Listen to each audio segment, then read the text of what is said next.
পূর্ব ত্রিপুরা সংরক্ষিত আসনের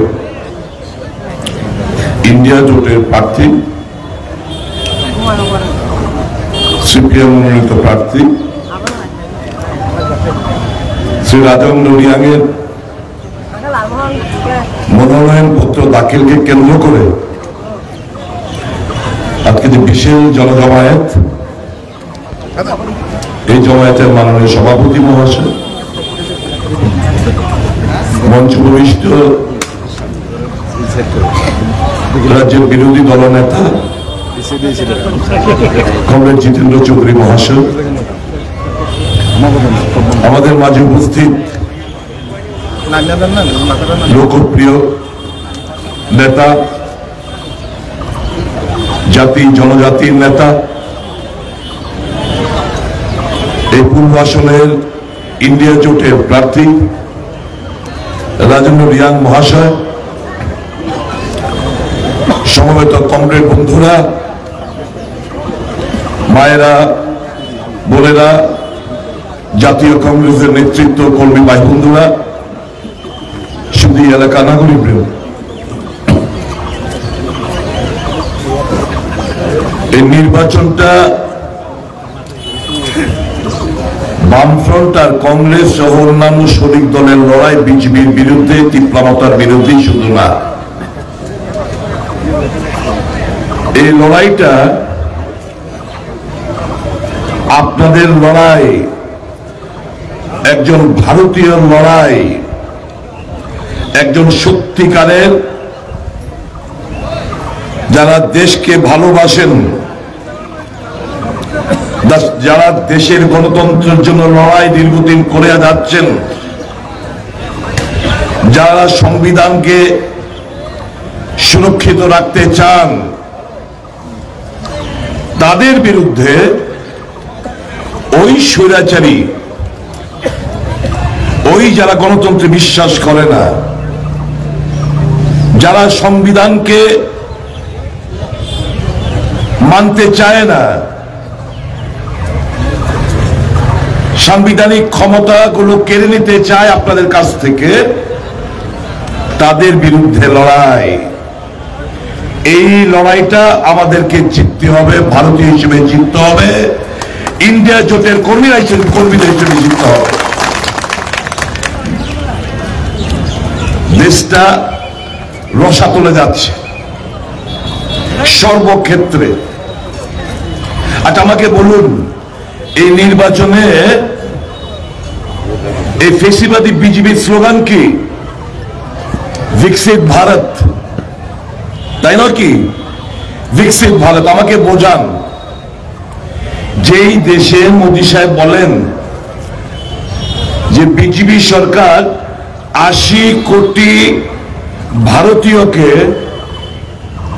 বিনামূল্যে 5 কেজি চাল কিংবা গম দিচ্ছে গর্ব করে বলে, সেই বিকশিত ভারত কিভাবে হয়? এত সংখ্যক গরিব যাদেরকে 5 কিলো চাল কিংবা গম তোমাকে দিতে হচ্ছে নির্বাচনী বৈতরণী পার হওয়ার জন্য, এটা তো বিকশিত ভারত যে স্লোগান, সেই স্লোগানটার সাথে বেমানা। আজকে প্রত্যেকটি লোক যারা আপনারা আছেন, যারা জন্ম নিচ্ছেন, ঋণের বোঝ তাদের মাথায় হিসেবে জন্ম নিচ্ছে। 70 সালে বিভিন্ন সরকার কেন্দ্রে রাজত্ব করেছে। সর্বমোট 55 লক্ষ কোটি টাকা ঋণ করা হয়েছিল। আর এই 10 বছরে মোদির জামানায় 205 লক্ষ কোটি টাকার ঋণ, এর বোঝা আপনার আমার ভারতীয়দের উপর। তাই তো আজকে নিত্য প্রয়োজনীয় সামগ্রী আমাদের নাগালের বাইরে, গরিবের নাগালের বাইরে, সর্বক্ষেত্রে দাম হু হু করে বাড়ছে। গ্যাসের সিলিন্ডার থেকে শুরু করে পেট্রোল, ডিজেল, রান্নার তেল, ডাল, সবকিছু জিনিসের দাম বেড়ে যাচ্ছে, ওষুধপত্রের দাম বেড়ে যাচ্ছে। আয় কি বাড়ছে সমান তালে? আপনার আমার আয় একই জায়গায় রয়েছে। কাজে এই সরকার জাতি, জনজাতি, গরিবদের বন্ধু না। এই সরকার কিছু বড় লোকদের বন্ধু, কর্পোরেট জগতের বন্ধু। যেই কর্পোরেট জগতের 1% লোকের কাছে দেশের 50% সম্পদ জমাকৃত রয়েছে। এইভাবে দেশ চলতে পারে না। ভারতবর্ষে একটা সুনাম রয়েছে, সর্ববৃহৎ গণতান্ত্রিক দেশ। এই হিসেবে ভারতবর্ষের একটা সুনাম রয়েছে। সেই সুনাম আজকে নেই। আর আজকে আমেরিকা বলুন, জার্মান বলুন, এবং সর্বোপরি রাষ্ট্রসংঘ বলুন, আজকে ভারতবর্ষের যে গণতন্ত্র, নির্বাচনে জেতার লক্ষ্যে দুজন মুখ্যমন্ত্রীকে জেলে পড়ে রাখা, কংগ্রেস যাতে লড়াই না করতে পারে তার ব্যাংক অ্যাকাউন্ট ফ্রিজ করে রাখা, যারা প্রতিবাদ করবে তাদের পিছনে ED, CBI, income tax, central vigilance লাগিয়ে দেওয়া, এটা গণতন্ত্রের পক্ষে সুখকর না। তাই রাষ্ট্রসংঘ বলছে যে দেশের গণতন্ত্র, ভারতবর্ষের গণতন্ত্র খতরে মে হ্যায়, বাঁচাতে হবে আপনার আমাকে। বেকারত্বের জ্বালায় আজকে দিশেহারা, কর্মসংস্থান নেই, সরকারি দপ্তরগুলো শূন্য পদ, সেন্ট্রাল গভর্নমেন্টের শূন্য পদ পড়ে রয়েছে, ফিল আপ করার কোনো রাস্তা নেই, অভিপ্রায় নেই। তারা আজকে জানেন ভারতীয় জনতা পার্টি এসসি এবং এসটি বিরোধী। এবার কেন সেটা প্রকাশিত হচ্ছে দেখুন। এই যে দেশের রাষ্ট্রায়ত্ত সংস্থাগুলো বলুন, প্রফিট মেকিং বডিগুলো বলুন, যেমন রেল বলুন, কয়লা বলুন, এয়ারপোর্ট বলুন, এই সবগুলো প্রাইভেটাইজেশন হচ্ছে। স্বাভাবিকভাবে যখন প্রাইভেটাইজেশন হবে তখন রেলের মধ্যে এসসি, এসটি, ওবিসি ক্যাটাগরির লোকদের রিজার্ভেশন প্রথা থাকবে না। সর্বক্ষেত্রে রিজার্ভেশন প্রথা থাকবে না। এবং আরএসএস এবং বিজেপির চিন্তা ভাবনা এই যে তফসিলি জাতি, তফসিলি উপজাতি যারা সংরক্ষণের আওতার মধ্যে রয়েছে তাদের কাছ থেকে এই জিনিসটা কেড়ে নিতে হবে। আজকে লড়াইটা কার বিরুদ্ধে? আমি তিপ্রাসা জনগোষ্ঠীর কাছে জিজ্ঞেস করতে চাই, আপনার আমার লড়াইটা এই রাজ্যে কি ভারতীয় জনতা পার্টির কোন তিপ্রাসার লোক ছিল না যে একজন ছত্তিশগড় থেকে ভাড়াটিয়া করা একজন মহিলাকে এনে প্রার্থী করতে হয়েছে? কত বড় দেউলিয়া এরা! এখন খবরের কাগজে কালকে দেখেছেন তো, এখন আসল রহস্যটা আমরা বুঝতে পারছি যে আনারসের মধ্যে পদ্মফুল কিভাবে হয়। আনারসের মধ্যে পদ্মফুলটা হলো এই কারণে বোন এবং বোনের জামাইকে বাঁচাতে হবে। সম্পত্তি নিয়ে নাকি ছত্তিশগড়ে একটা খুন হয়েছে, যে খুন হয়েছে তার স্ত্রী কেস করেছেন হাইকোর্টে, বলছে এই যে যিনি প্রার্থী হলেন তার স্বামীর তদন্ত নাকি পুলিশ সঠিকভাবে করেনি। কাজেই এরা দুজন সিবিআই নেক নজরে রয়েছে। এখন যিনি বলতেন থানসা, যিনি বলতেন পয়লা জাতি উল্লা পার্টি, যিনি বলতেন ওয়ান লাস্ট ফাইট, যিনি বলতেন নো কম্প্রোমাইজ, যিনি বলতেন গ্রেটার ত্রিপুরাল্যান্ড, যিনি বলতেন কনস্টিটিউশনাল সলিউশন, কি দেখা গেল আলটিমেটলি যে বোনের জামাইকে বাঁচাতে গিয়ে আমার তিপ্রাসা যা খুশি তা করবে, আমি জানি চিনি না, আমি তিপ্রাসা জানি না, আমার থামসার দরকার নাই, আমার লাস্ট ফাইটের দরকার নাই, আমার গেটার তিপ্রাল্যান্ডের দরকার নাই, কনস্টিটিউশন সলিউশনের দরকার নাই। আমার বোন জামাইরে বাঁচাইতে হইব। সব ভুলে গেছে গা আপনাদেরকে, সব ভুলে গেছে গা, আপনার সব ভুলে গেছে গা। এদেরকে ভোট দেবেন, এদেরকে ভোট দেবেন আপনারা। আপনাদের সরলতা তিপ্রাসা, আপনাদের সরলতা, এটাকে সুযোগ করে নানাভাবে সেন্টিমেন্টাল ইস্যু দিয়ে সিপিএম বলুন, কংগ্রেস বলুন, ইন্ডিয়ান জোট বলুন, আমাদের কাছে ধর্ম, বর্ণ, জাত, পাত উঠে আমাদের দেশ আগে। আমরা ধর্মের নামে বিভাজন করতে জানি না, আমরা পাহাড়ি বাঙালি বিভাজন করতে শিখিনি, দরকার নেই, আমাদের তো প্রয়োজনীয়তা নেই। যিনি এই সমস্ত উগ্র স্লোগান দিলেন, এটা আমার বক্তব্য না, ওই বিজেপির যে মিসকল বাবা সুনীল দেওধর, উনি বলছেন ये बंगाली और पहाड़ी के बीच में एक अविश्वास का दीवार तैयार करने का काम करे प्रद्युत किशोर देवबर्मा। অবিশ্বাসের একটা প্রাচীর তৈরি করতে চায় প্রদ্যুৎ কিশোর দেববর্মা। আমরা তো, আমি বাঙালি, আমার কাছে বাঙালি তিপ্রাসা এক। বাঙালিদের তিপ্রাসার বিরুদ্ধে লড়াই, তিপ্রাসা বাঙালির বিরুদ্ধে লড়াই কে লাগিয়েছে রাজ্যে? কার উদ্দেশ্য এটা? শুধু ভোট পাওয়ার জন্য, শুধু আপনাদের ব্যবহার করেছে এরা। এদের মুখোশ খুলে পড়েছে, জামানত বাজেয়াপ্ত করতে হবে। তিপ্রাসা বন্ধুরা, এদেরকে জামানত বাজেয়াপ্ত করতে হবে। এই নির্বাচনে, দেশের নির্বাচনে আমাদের মনে কোনো সন্দেহ নেই, ইন্ডিয়া জোট দিল্লির মসজিদে এবারকার নির্বাচনে জয়লাভ করতে যাচ্ছে, কোনো সন্দেহ রাখবেন না। বুক চিতে লড়াই করুন কমরেড, বুক চিতে লড়াই করুন কংগ্রেসী ভাই বন্ধুরা। ভয় পাওয়ার কিছু নেই। গণতন্ত্রকে আমাদের আগলে রাখতে হবে, আমার সংবিধানকে বাঁচাতে হবে। মানুষদের জন্য লড়াই করেছি, করছি আমরা। আমাদের শেষ শ্বাস অবধি আমরা শপথ দিয়েছি যে জনগণের স্বার্থে লড়াই করে যাব, কিছু চাই না বিনিময়, মানুষের মুখে হাসি দেখতে চাই। এই উদ্দেশ্য নিয়েই আমরা নফরত কে বাজার মে মোহাম্মত কা যে দোকান, যে রাহুল গান্ধীর স্লোগান, এই যে ঘৃণার পরিবেশ সারা ভারতবর্ষ জুড়ে বিজেপি ছিটিয়েছে, ছড়িয়েছে, সেটাকে আমরা অতিক্রম করব কিসে দিয়ে? ভালোবাসার বিনিময়ে। কাজে नफरत के बाजार में मोहब्बत का दुकान खोलने का काम हम इंडिया का जो पार्टनर है, हम लोग सब मिलके हम लोग ये सुनिश्चित करेंगे।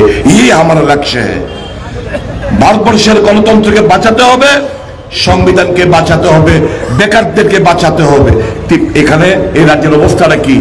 পানীয় জল, জল জীবন মিশন বলে, পানীয় জলের জন্য আমি এখন আসতে দেখলাম আমার আদিবাসী ভাইয়েরা বোনেরা অনেক অনেক দূর থেকে কলসি করে মাথার মধ্যে বয়ে বয়ে আনতে হচ্ছে। কোথায় জল জীবন মিশন? স্বাস্থ্য বিপ্লব আজকে ভেঙ্গে চুরমার। গ্রামীণ হাসপাতালে কোনো চিকিৎসা নেই, প্রাইমারি হেলথ সেন্টারে কোনো চিকিৎসা নেই, সাব ডিভিশন হাসপাতালে কোনো চিকিৎসা নেই, প্রধান রেফারেল হাসপাতালে কোনো চিকিৎসা নেই। মানুষ মুরগির মতো বিনা চিকিৎসায় মারা যাচ্ছে বর্তমানে রাজ্যে।